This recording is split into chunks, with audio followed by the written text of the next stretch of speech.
Good morning. So we're going to start a 3-week little mini-series called That's Genius. This has been marinating months and months and months ago. I knew this was something we had to get to, and so we finally arrived at it, and it's going to be a really, really interesting 3 weeks.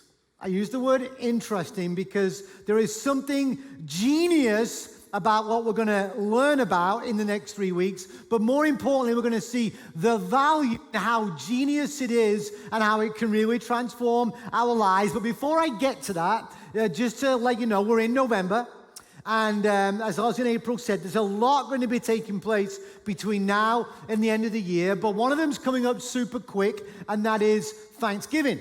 And here at Grace, if you've not been here previously, we actually have a Thanksgiving Eve gathering. Not just a Christmas Eve gathering, but a Thanksgiving Eve one. It's at 7 o'clock on that Wednesday evening. And this year, a little different, same vibe and feel as previous wonderful Thanksgiving Eve gatherings, but we're going to hold it in the Student Center, which is the end building going toward Dorsey out there. That's where it will be on Thanksgiving Eve. Everybody, all ages, all invited. It's a super special evening. Join us for that. Here we go. Why did I decide to call this series That's Genius? There is something about life when you look at it and people do something, think something, create something, invent something, behave a certain way, and we look at it and we go, that's genius. How did I not see that? How did I not do that? That changes things. Or all too often, the genius, though, came out of a place of real need. The genius came, there was an obstacle, a barrier, a problem, or they weren't being the best they could possibly be, and it caused them to think a bit different and apply it. We think genius is about intellectualism. It is for some people. Being genius is an intellect there that they can think things and see things, and we think genius and we think Leonardo da Vinci, we think Mozart, we think Einstein, we think other inventors that just go, that is genius. But the result of true genius changes the way that we live. There's also other kinds of genius. There's other genius when it comes to the world of the arts, the creative arts. Yes, there is an invention and music, and there's just been so much genius there, but there's also genius in other areas. Some people decide to change the game because they see something different and they execute that different, and it changes the game. In the sporting world, there are people who we go, how did he or she do that? That's genius. But what it does is it shifts the paradigm of that sport and sets a new way of doing things. And we've seen that. Now, this has nothing to do with whether that person's lifestyle is agreeable or not agreeable. The reality is, you look at different people in the sporting world in our generation who really can be classed as genius. The reality is Michael Jordan did change the game of basketball. And it's a new standard that then came, and people go, oh, he's as good as he was, but he changed the game because there was a genius into play going in there. Then you get somebody in and around the world of as simple as a game that was running a certain way, but the change in the game in popularity, in engagement, in passion, in brilliance was shifted by a guy like Tiger Woods. There was a sport that was on its way down, but the way in which he went about it and his risk-taking, he put faith into, not in that faith in God, faith into, I'm going to do this a different way. It changed the game and the engagement of the game for millions more people. Then you get these people, oh yeah, but that's just natural ability. Kind of, but then you get a Michael Phelps, who was born with extremely gifted longer arms than many of us. It's true. He was able to go through water like a dolphin, but he had legs. There was something there. He became this unbelievably decorated Olympian over many, many years. And yes, he had a natural ability, but here's what's genius. He took what he had, but it's what he did with what he had that was genius. He had to apply that. You maybe have been born with longer arms, but can you swim like him? The genius was he took what he had and applied what he had. In the same way you take a natural ability like a Usain Bolt, and you say, oh, he's just natural ability. Nobody ever that tall had ever run that fast. No, period, run that fast at all, but with that height, it was like, whoa, whoa, whoa, whoa, whoa, whoa. But there was something about what he did and how he did it which changed that. There was genius in there. And today what I'm going to start with is go to a place where we say, are some of the very, very, very practical directives of God in the Scriptures, are some of those things which seem very do this and do that, are they genius?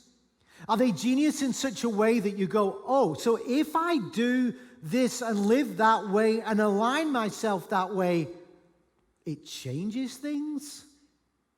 It changes my life, but it changes the lives of others, and it has an impact beyond what I could possibly imagine. Like, really?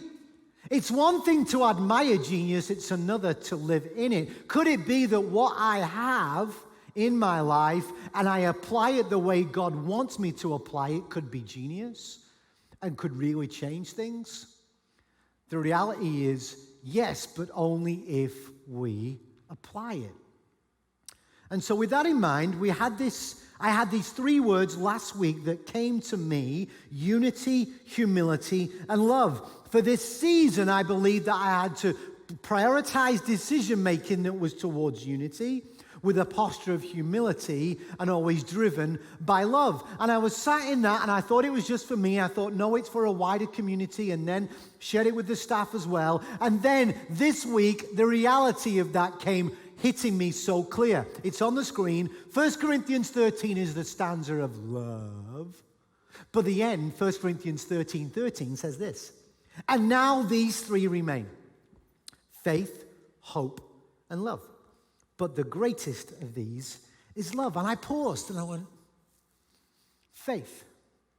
You see, one of the purposes of faith is I cannot fully experience the fullness of faith on my own. Faith and unity are combined. You see, even watching a video of a young woman in Egypt who I've never met, and I see her faith, that drives me to be reminded I'm part of something bigger. There's a unity there. It causes my faith to grow. Therefore, if I'm trying to follow Jesus on my own, my faith is limited. Unity and faith, there is something powerful that we have to step into. When it comes to hope, hope is always about a posture of humility. Hopelessness is driven by people who want to exert power. And we show power. This is it. This is it. But the way of Jesus was humility and always released hope.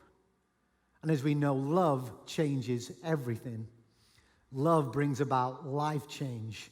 Love is that ability to express compassion, and where we've experienced it, empathy. And it changes things. So, over the next 3 weeks, we're going to look at this. We're going to look at one topic out of many we could have looked at. One topic that throughout the Scriptures is revealed that is genius. But the majority, and I'm going to say that's the truth, the majority of Jesus followers do not fully engage in it. The majority of Jesus followers sit under the blessing of the minority of Jesus followers who are living this genius. And it's really important, and it's massive, and in terms of what Jesus thinks of it, it's critical.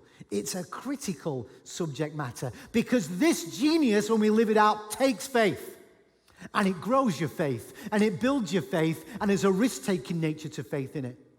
It actually enables you to release hope to other people and even in yourself. And it absolutely is driven by love and is an expression of love. So when it comes to that's genius, what's genius? The genius we're going to sit on for 3 weeks is the word generosity. Oh, here we go. And straight away, I just read the room. Because a lot of you have gone to, oh, he's going to ask for my money. No, I'm not. But that's where you go. Every time this subject ever is brought up, a room shifts. You didn't even realize it, but body language shifts. People bristle. People get all, Some people get braced. Ready with this? Some people go fearful with this subject. What is it about our stuff that is causes such a reaction inside of us? Not for all of you. Some of you are already very free with this. But for the majority, and where it really kicks in, it kicks into something significant. It hits our heart and our head, but this one subject causes this to be in conflict. Conflict takes place. Because I'll mention some things and your heart will warm and your heart will go, I'm there and I'm all in and I can't wait and I love it. And then your head will go, oh, but hang on a minute.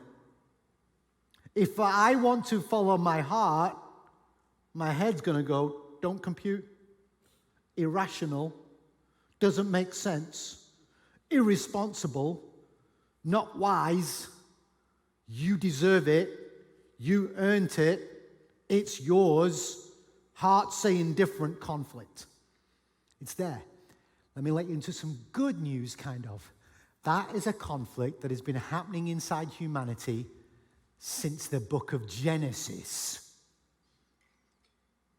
It's not some 21st century issue.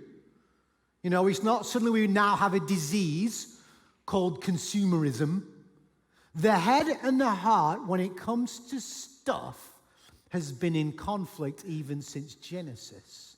And God has a genius thing to do that releases freedom into this. And over the next 3 weeks, we're going to just lean into generosity because the goal is by the time we get to Thanksgiving, your heart has gone forward, whatever that may mean. And some people are sitting here going, you preach to them, Des. You preach them, let them know. I'm already a very generous person.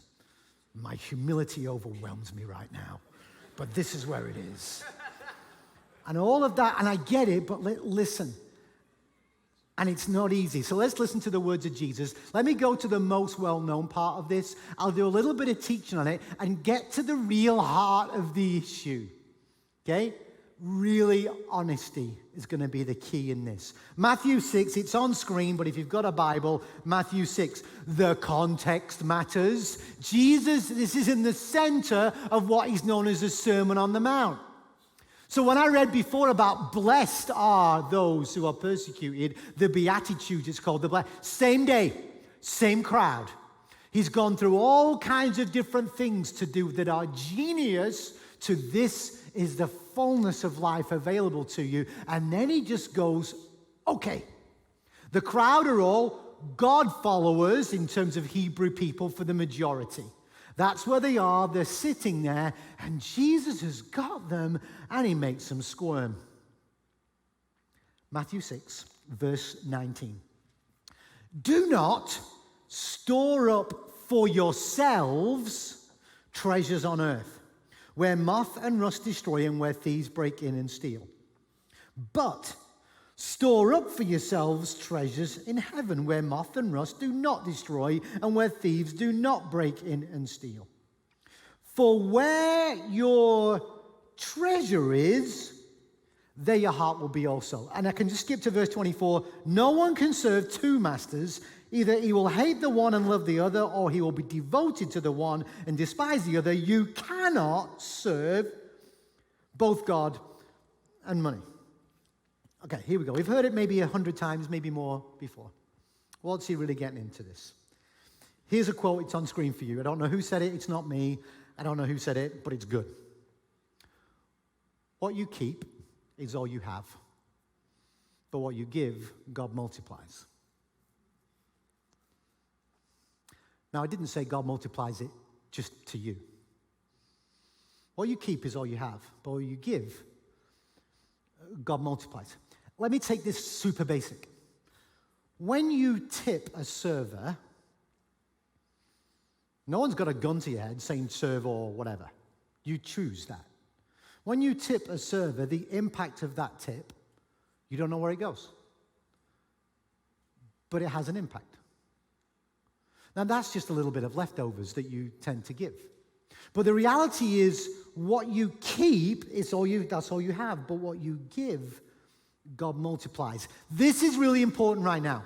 On the subject of money, and I'll just say it, this is what happens. People read it and they go one of two ways. Prosperity gospel or poverty gospel. Okay? Both wrong. Okay? But here's the truth. We read scriptures in the 21st century and think the word you means just you. The Bible was never given to the individual. It was always the community. So when it's saying you and the impact of you, it's a we, all right? So people go, oh, I did this and I didn't get more. You've missed the point. This is so much more. There is a genius of generosity, and that's what I want to help us unlock a little bit as we go through these few weeks. But what you keep is all you have, but what you give, God multiplies. Bit of teaching. Why does Jesus go? Don't store up for yourselves treasures on earth where moth and rust destroy and where thieves break in and steal. 3 things. Always look at 3s, the divine number of this completion, super interesting. In those days when Jesus is declaring it, this is how wealth was measured. Wealth was observed in 3 distinct areas. The amount of clothing you had, the amount of food you had stored up, and the amount of precious materials you had. Gold, silver, perfumes, etc. All right? So wealth was measured, the amount of clothing you have, the amount of food you have stored up, just in case, and the amount of precious materials you had acquired. Jesus goes, don't store up for yourselves treasures on earth and where moth can destroy. That's the clothing deal. Here's the thing with clothing. You'll grow out of it. It'll grow out of you. It'll go in or out of fashion. But in those days, little tiny creatures, these moths, would come in and they'd nibble away at it. And you'd go, don't anymore. Don't want that anymore. I better replace it. Because I deserve it. It's mine. We're going to get into this in a minute. Food. Now, it says where rust destroys. If you were to do a pure understanding of the original Greek, it's really the word eater. Eater destroys. And so it connected to the food side. Some people believe that the word should say worm, where moth and worm destroy. And you've all seen what happens with food when different kinds of worms come in to it. It destroys. What he's saying is, hey, this is temporary. And then he says, where thieves break in. The word should be where thieves dig in. But our English understanding, the word dig in doesn't make sense. The word dig in literally means mud houses, the rooftops being very easy to be pulled up. People, if they wanted to break in a thief, he would dig in. Dig into your home. That's how he would break in and steal. What would he want to steal? Your precious materials. So there's these 3 things that when Jesus is saying this, the original crowd are going, okay. So he said, okay, how are you? But where your treasure is, there your heart is.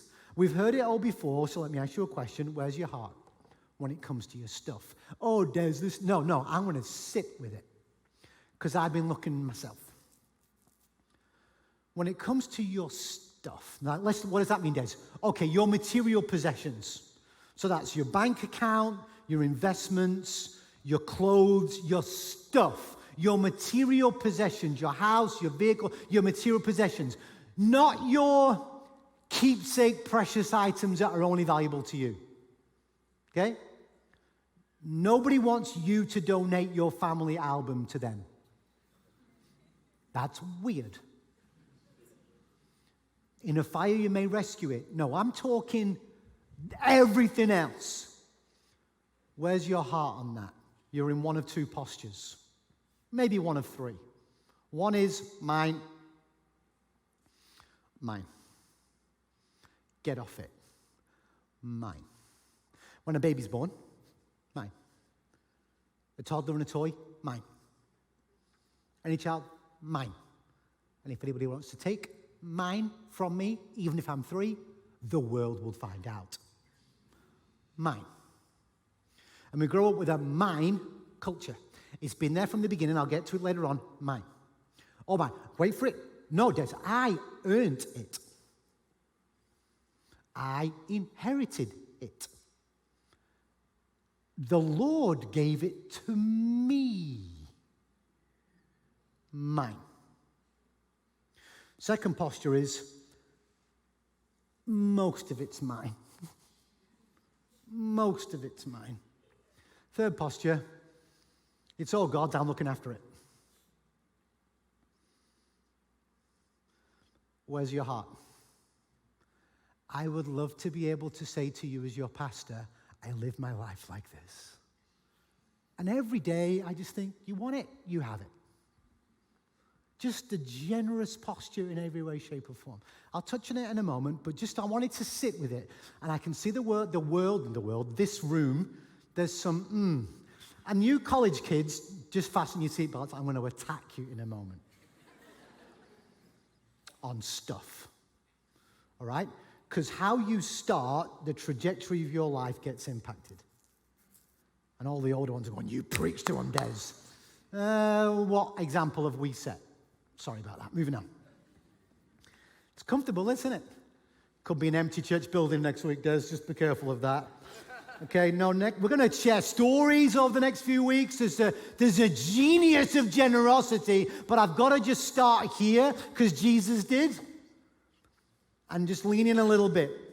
Here's the thing about what Jesus is saying about the refocus your heart. Okay, Lord, help me to align my heart with what you think here. Here's the reason. Back then, even to this day, the number one idol for people that they don't even think's an idol, the number one thing that takes our attention, the number one thing that takes our focus off Jesus, the number one thing that makes us self-centered, the number one thing that causes a spirit of fear is stuff, money. Fact. And we might not realize it, but the enemy wants to sit on the throne that you have Jesus on. And so he's going to make you go, well, what about this one over here? The self-sufficiency one. The one that is all, I feel everything's all good. My barns are full. Or whatever it may be. Or I need to accumulate. I need to gain. All these different things. Then the fear sets in. Here's the fear setting in. Let me just be honest with you. Some of you today are right now fearful of going to the doctor because you're fearful you can't pay the bill.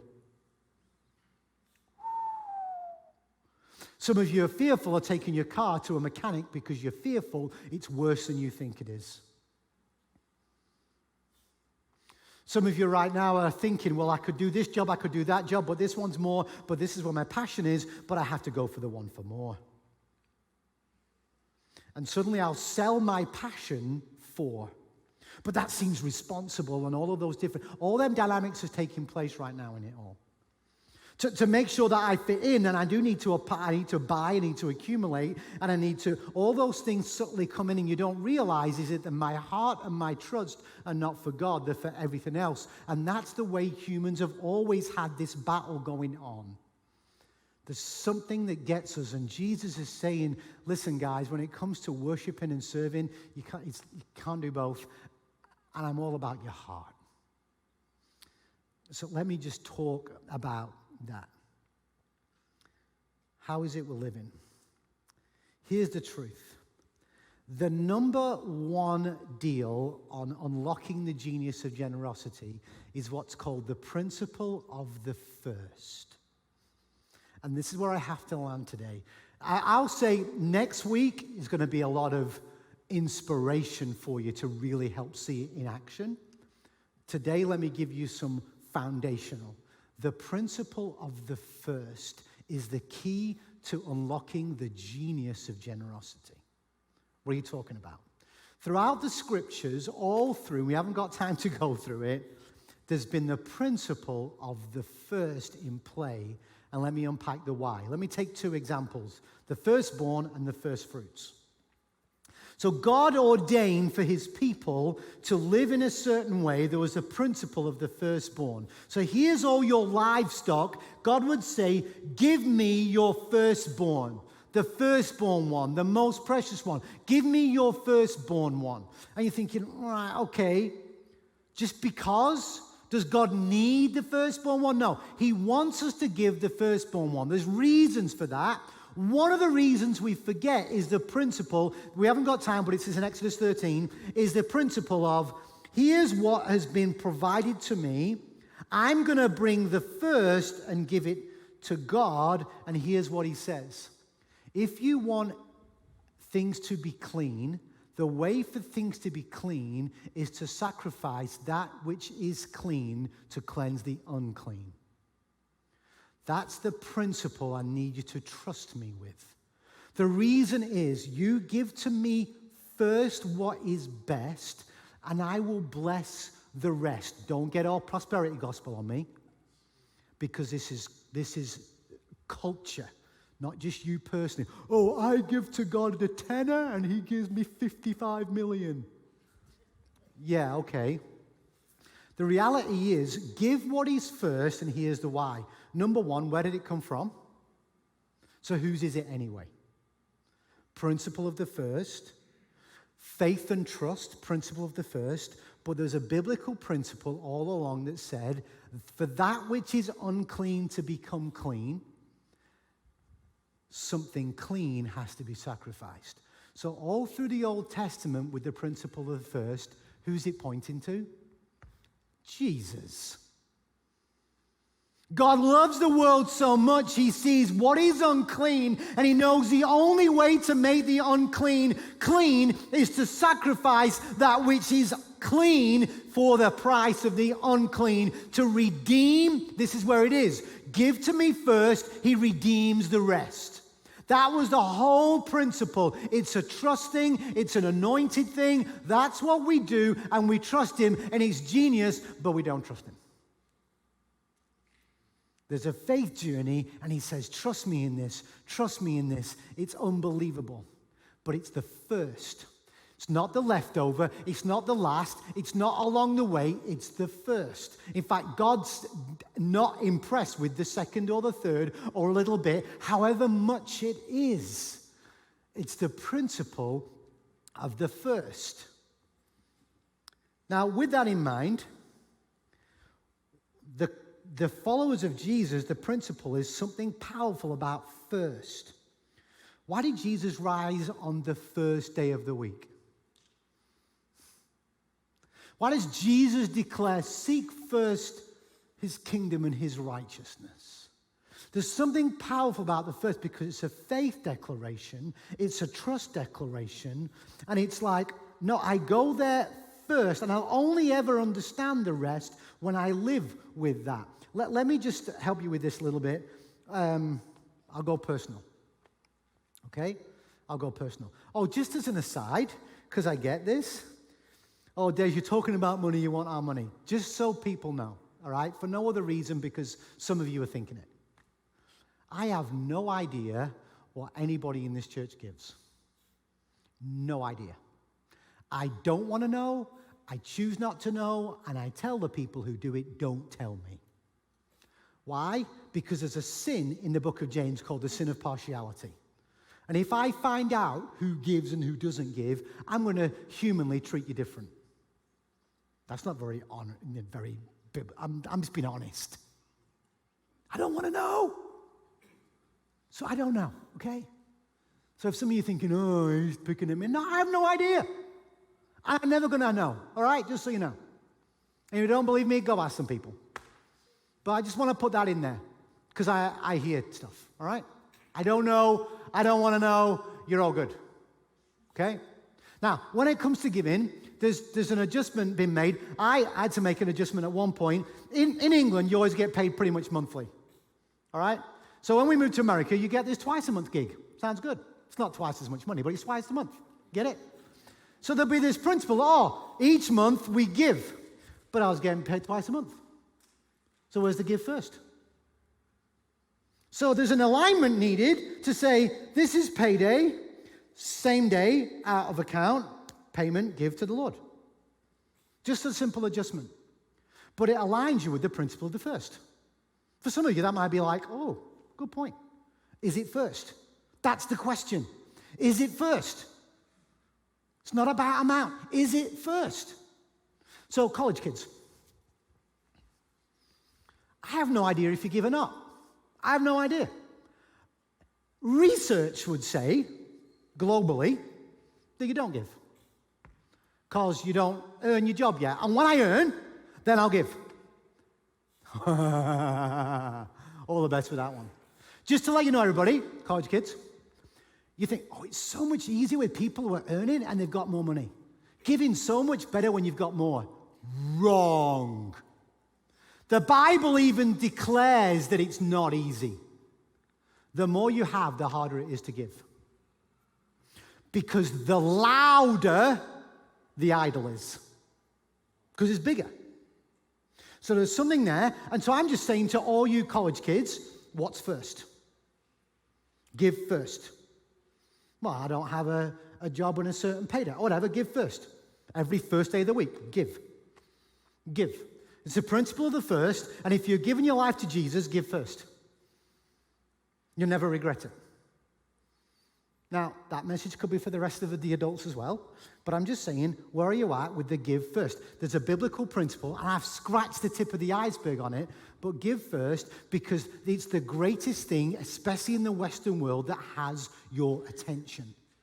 Your stuff, your possessions, your appearance, your things that you want and you acquire has your attention massively. Massively. It gets my attention to my shame. There's something there about, I'm just saying, just first. It's all we're talking about is just first. Taylor picked second song today. Terrible song to sing. Here I am. Here I am. You can have it all. You can have it all. And God's saying, thanks. Give me first for starters. I didn't mean that. I didn't mean that. What did I mean that? And you never fully know with this whole posture of how powerful is your stuff. Here's the beauty of giving first. By giving first, you dethrone the idol that has put itself up there and you enthrone the king. It dethrones the idol and enthrones the king by giving first. You're making a statement and it's faith. You're seeking first his kingdom. How do I seek first his kingdom? Oh, I just spend 5 more extra minutes reading my Bible. Or I do what he said first and give first. And we bring it. And the culture and first fruits was another one. I've got so much to say. All right. Here's the thing with the give first. This is a bit of a breakthrough, and you've heard this cliche before. God does not need anything from you, but he has so much for you. Not just talking stuff here. I'm talking God he's not, oh, I just need it from you. I want it from you because I'm a tyrant. He's going, no, I need your heart, and I know this battle of head and heart is so real. So by you trusting me with the best, then I open the blessing for the rest. Trust me with the best. And that was the thing about first fruits. It was the first harvest, the best fruit. Oh yeah, but it's the best stuff. No, that's a heart deal. That's where I'm at. Just an aside, Cain and Abel, that's the Genesis thing. Cain and Abel. This has got everything to do with first. Cain and Abel story, in a very, very short version, as we know. Abel was to farm the land with livestock, and Cain was with the agriculture. And the Lord said, bring an offering. And back then, the story is a biblical principle. Because they both gave. But God's ticked with Cain. But they both gave. But if you look at it in a nutshell, Abel brought the best of the fat from the firstborn, and Cain brought some of his crop. It says it wasn't his first. Abel was trust God. Cain was get God off my back. subtle, but it was a heart and a principle of the first, and it broke something, and as we know, there was consequences, and jealousy kicked in, and here we go. Seek first. Let me just mention this about, I'll go there again, your possessions. Maybe some of you have been in a situation in life where your possessions were taken from you. You ended up maybe with a nothing. And that's all been there, and you can experience that and see it. Maybe you are living very much with a spirit of fear around possessions for whatever reason that's going on. We're family here, we're church here. This is important. This isn't about amounts of money to be given, it's just heart and first. That's what I want to start with. So that means for some of you who think, yeah, I've been giving to the Lord all my life, this series is still a series of where's your heart? Because the heart thing of trusting the Lord and faith, he may be saying, shall we have a look at it again? Because is it your heart first, or has it become a duty first? It's just at heart. Just let him sit with it for a moment. I had a couple of moments in recent days, and one of the moments was this. I paused and looked at everything that I had in my hand. I'm going to get you to do that in a moment. I looked at everything that I have. Just a quick pause. This is all that I've got. I'm talking material possession. This is all that I've got. And then I went, hang on a minute. Not too many years ago, the Lord called me and my family to leave everything behind. And in that moment, it was basically to the kids and everybody else, if it didn't fit in a box this big, it ain't coming. You'd be amazed what does not fit in a box this big. Kids all had one small box. If it doesn't fit in there, it ain't coming. That's the way it is. The way it got, we've got a finite budget to move our things across an ocean. We're going to go the boxes only job, and we've got only this amount of boxes, so it doesn't go in a box, it's not coming. Part of that journey was the Lord saying to us, leave it all behind, which meant give it all away. So every single piece of furniture, we've been married for over 20 years at that point. You can accumulate a lot of stuff in that time. Agreed? Everything that we had, give it all away. So all of our internal possessions of our whole 4 or 5 bedroom house, we gave away. Every single bit of it. We just gave it away. The majority of things that we kept were of no value to anybody else because they were stuff that were personal. But we gave it all away. Vehicles, everything, gave it all away. And here we are, not too many years on, and I sat in a house and I'm going,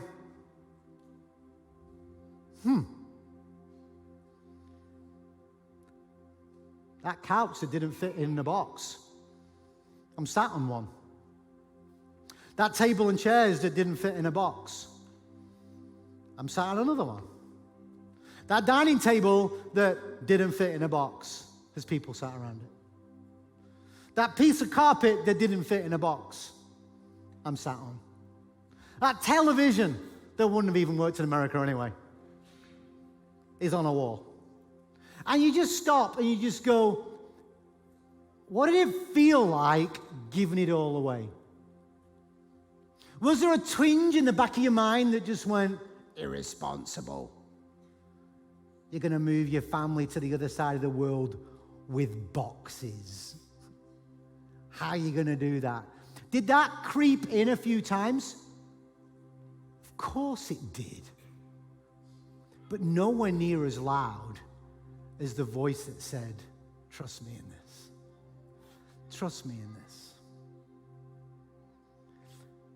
So take a moment and ask yourself and have a look at all that you have. All of it. All your stuff. All your possessions. All your clothes. All your food. All your money. And just stop. And have a moment and go, wow, God. Wow. Thank you. Just have a moment and evaluate all that you have. And then ask yourself the question, whose is it? And am I giving first? am I giving first?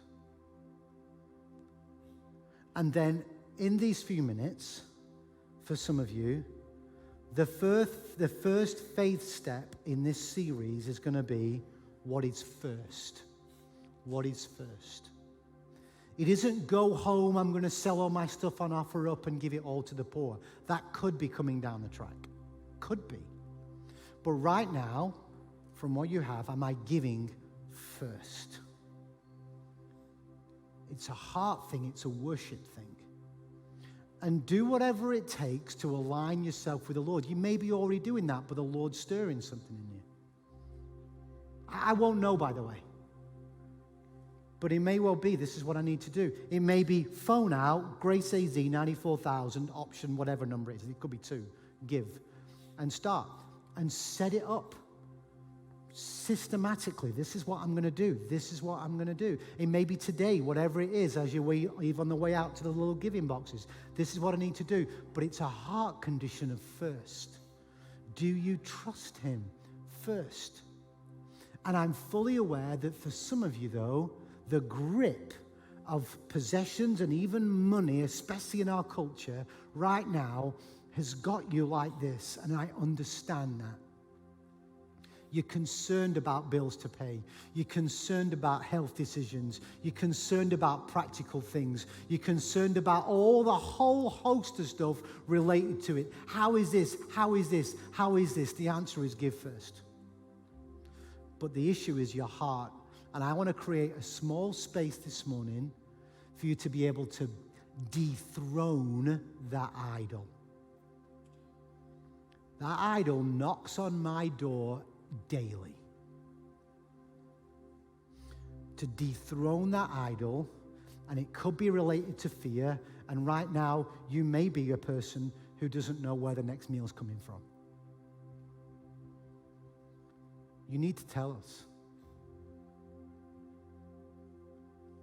You're gripped with fear about a bill that you're scared about paying. You need to tell us. Some of you are making decisions and it's driven by money and not driven by the Lord. It needs to be repented of. And he is good. And it is a huge, huge deal. One of the reasons the prosperity gospel is so popular is because the enemy has a hold of it. Because he knows what's shiny. But when it comes to me giving, and there's a whole bunch of scriptures to do with this, when he says you give, the impact of what I give, the blessing of what I give goes beyond what I could possibly imagine. So the blessing that we receive is huge. It's nothing to do with amounts. So if somebody here is giving exponential amount and you think just might as well, same blessing, the Lord's going all of heaven, you see the impact that takes place in? Unbelievably. There are people living for Jesus in Egypt today. And you make a difference. That's blessed to be a blessing. That's eternal blessing. And if God chooses to increase your bank account, all right. But that isn't a measure of God's goodness. What is first? And so I'm going to lead a little prayer right now to help us, and I want us to be super honest with this when it comes to worship and our stuff. Lord, I want to align my heart with you, and I trust you that what is first is for you. I give to you first. It's just the starting point of all of this. I'm going to invite our prayer partners and staff and leaders to be down left and right, down front, because for some of you, this whole subject matter, you know, it has you like this. So you're just going to come out during the final song and have one of these people pray with you. You don't need to share anything. You're just going to come and go, this is a big deal. Will you pray with me for breakthrough? And they'll just pray with you at the end of the service for breakthrough in that. That's it. And then you get to walk. But there is something about an action of going, things are not in divine order, Lord, I come to you. I come to you. That's the posture. Nothing more, just the beauty of living in community and doing that. So let me pray. King Jesus, I give my life to you today. Lord, my heart wants to be overwhelmingly generous. And I see the joy and the beauty in that. But Lord, I'm honest, my head gets in the way. And I have concerns and practical things, and it seems to be ruling my heart. But Lord, I give my life to you, and my choice is to love you with all my heart, soul, strength, and mind. So would you come and align my heart with yours? For my brothers and sisters in this room who right now are in a pretty fearful situation, Lord, would you give them the boldness and the humility? Would you break down the sin of pride for them to come and to ask, because this family loves them? For all, and I say declare it simply, Lord, for all of our young people in this room, would you ingrain into their very beings the principle of you first with everything, so that their future and the generations after them would see the blessing of that?